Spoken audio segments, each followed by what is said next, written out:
Remember, the 5th of November, because it's moving day. So I made it. So I am here in Norwich at my sister's house. I've been here for a few days now. Back in the UK, made it here fine. All of my luggage made it here fine. All of my flights were on time. There were no real major hiccups in my journey here. So yeah, back home, back on English soil again. And this is the story, I guess, of how I got here. So it's Monday night. I'm just getting a few things ready before I leave in the morning. Suitcases are all ready to go. Literally just have to put my pajamas in, I think, in the morning. Boxes have been shipped already.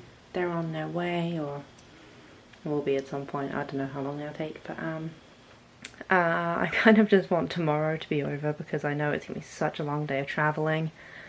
I got about a 3-hour flight to Toronto. Then I have about a 6-hour layover in Toronto, and then about a 7-hour flight to Gatwick, and then from Gatwick it's about a 3-hour drive to Mel's house. So it's going to be a long day. I'm going to be exhausted. A long 2 days actually, so I won't get there till Wednesday. Yeah, be a long old day of travel.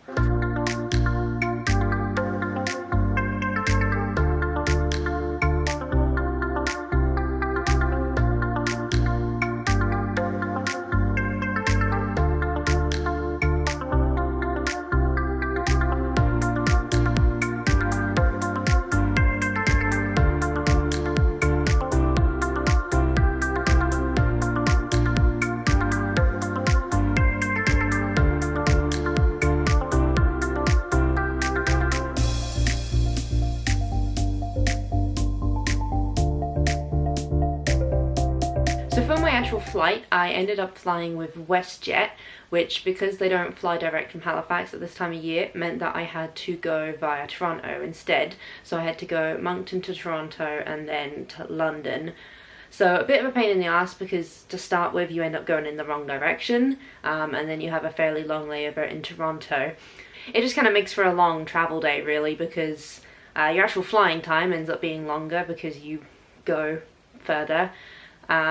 And then obviously you got some in between time there too. So the first flight itself was good. Mum and Dad dropped me off at the airport in Moncton. I said goodbye to them.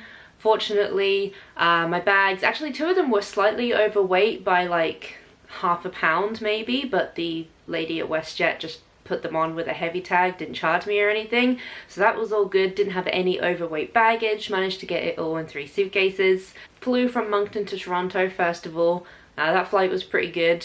I've kind of come up with a bit of a trick for that flight, is that if you select your seat and if you choose the one at the very back in the final row, they only sell 2 of the seats on that final row because the other 2 are for the flight attendants. So if you choose that back seat, usually with that flight it's not very full, so you typically won't get someone next to you, and then it means you just get like the whole row to yourself.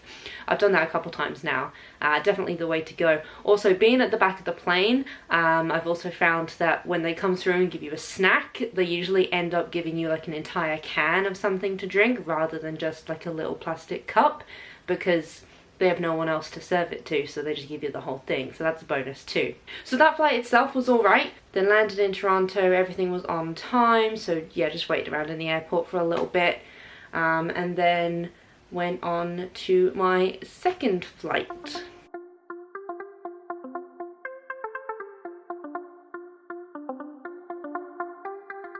Unfortunately, I didn't actually record as much of like my arrival into the UK as I wanted to, and the main reason for that is that I got really ill on the plane to London. The last few years I've just gotten like progressively worse on flights. Like I just get kind of sicker and sicker each time, but this flight was really bad, probably the worst one I've ever had.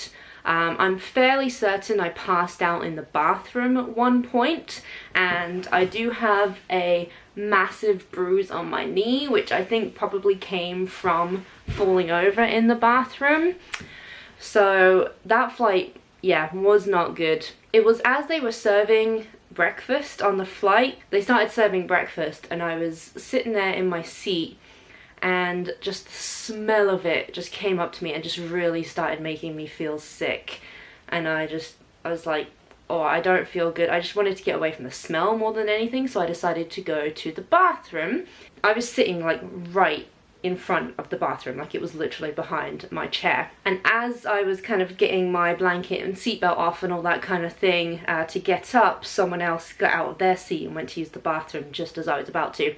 So the bathrooms were both occupied when I actually got out of my seat. So I had to wait outside in order to go in. And as I was waiting there, I just suddenly felt super lightheaded. I had to actually like sit down and like curl up in a ball on the floor right outside the toilet because I just felt like I was gonna pass out. And then eventually someone came out of the washroom and I ducked in and I stumbled in basically. Like I'm pretty sure everyone who was like sitting there must have thought that I was just out of my mind drunk, because I was like curled up on the floor. I kind of stumbled up, kind of holding myself up on the wall, stumbled into the bathroom, managed to close it and lock it, and the people outside must have just thought, what the hell is this girl doing in there? Because I definitely remember in the bathroom like just bouncing off of the walls. I hit like one wall and then I kind of hit the other one because I was just trying to like sit down to kind of compose myself and like sort myself out, and I just kind of, instead of just sitting down, I just bounced off everything in the bathroom in order to get on the ground. Probably a good 10 minutes I was in there just trying to compose myself. Eventually I kind of composed myself, got back to my seat, and I'll tell you, it's a good thing I was sat by the toilet, because if I had been like halfway down the plane, I would not have made it. I probably would have passed out on the way there, because getting back into my seat, I barely made it back in. And then the rest of the flight, I just sat there as still as I could. Like I was curled up in a blanket because I was in like a cold sweat. I was freezing cold. I could feel myself just like sweating. It was horrible. Like I felt awful. I was so close to calling the flight attendant to actually ask for medical attention because I just felt really ill. And if it wasn't for the fact that I was kind of like sat there and just moving seemed like so much effort just to press the button to call them, I probably would have done, because I felt awful. So I was pretty much on survival mode for the rest of the flight. So yeah, all of my kind of interest in filming things, documenting what was going on, that all completely went out the window. I was just trying to make sure I got to my sister, got off the ground, got my suitcases in one piece without throwing up or passing out. And I did, so that's good. It just means that I don't have much footage of, you know, my journey from that point onwards.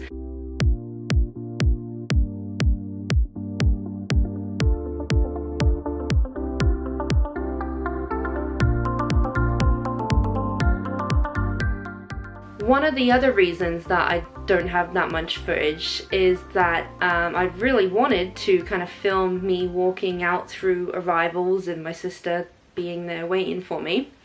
But my flight was an hour early. Like, that's crazy. When we were about to take off, the pilot came over the speaker and he's like, yeah, the jet stream is just like crazy strong right now. This is gonna take us like 6 hours to get there. He said it was the quickest flight from Toronto to London he'd ever done. And yeah, we ended up being like over an hour early. It was crazy. So I was sat on the plane in Toronto, we were about to take off and the pilot's saying we're gonna be an hour early. So I tried to text my sister, even though for her it was the middle of the night and I knew she wouldn't get it till the morning. But I tried to text her to say, like, looks like we're going to be like super early, just to give her a heads up, because she had to drive down and come pick me up. But I didn't have any signal on the plane. I just couldn't get any signal, so unfortunately it didn't send. So she fortunately woke up before her alarm in the morning, and then she just thought to check the Gatwick app and saw that we were over an hour early. So she did leave the house a bit earlier, and I didn't end up waiting too long for her, but it did mean that I did have to wait for her. She wasn't there when I got in. It wasn't too long though, because obviously I had so many suitcases that by the time I went to the carousel, waited for all my bags to come out, and then actually went through to the arrivals gate, yeah, I was only literally waiting maybe 10 minutes to actually find her. Hi, Soph. It's Aunt Ellie. For real. Hey, come give me a hug. Oh, how are you, Soph? I'm fine. You're fine? That's good. Should go home and play? Yeah? Sound good? Come on then, let's get you in. Thank you so much to everyone who sent me messages wishing me good luck before I left. I do really appreciate it. Everyone who contacted me on Instagram, Facebook, anything. Yeah, thank you so much, really appreciate it. And thank you for watching.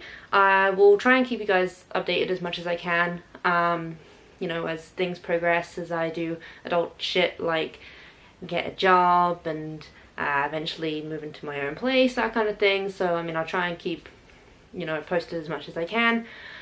So yeah, do kind of, as always, stay tuned. Yeah, thank you so much for watching and for all of your support, everyone, throughout this entire journey, because it's been a long time in the making. It was probably February that I actually decided that I did want to make this move, and now it's November and I have finally done it. So thank you so much to everyone for all of the support on this journey. Feels like it's been a long one, but yeah, it's happened. And to anyone who made any kind of comment about how I wasn't going to go through with this, or how I would be back within a few months, bye!